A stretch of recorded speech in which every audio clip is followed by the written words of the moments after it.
Seluas 1,5 hektar kebakaran lahan gambut di Desa Ujung Baraso, Desa Lapang, Kecamatan Johan Pahlawan, Kabupaten Aceh Barat, belum berhasil dipadamkan sejak 2 hari terakhir. BPBD Aceh Barat bersama TNI dan polisi terus berupaya memadamkan api agar api tidak terus meluas ke lahan gambut lainnya. Meski api sudah padam 80%, namun kumpulan asap putih masih terlihat di kawasan lahan gambut yang terbakar. Pusdalop BPBD Aceh Barat Mansuri mengatakan kondisi kebakaran lahan gambut sudah mulai diatasi. Namun pihaknya sempat ada kendala dalam melakukan pemadaman karena akses ke lokasi tidak bisa dilalui oleh truk damkar serta sumber air yang minim. Kalau penyebab kita masih dalam penyelidikan ya, yang terkait.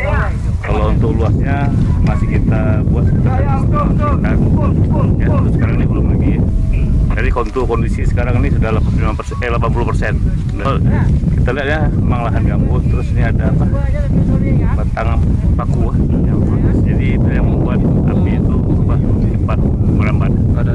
Kalau kendala sumber air kita ya kurang, sumber air. Jadi kita ambil dari depan ya, dari depan aja sekitar 200 meter. Jadi kita kendalanya di itu aja. Dari Aceh Barat, Orian Saputra melaporkan untuk Puja TV Aceh.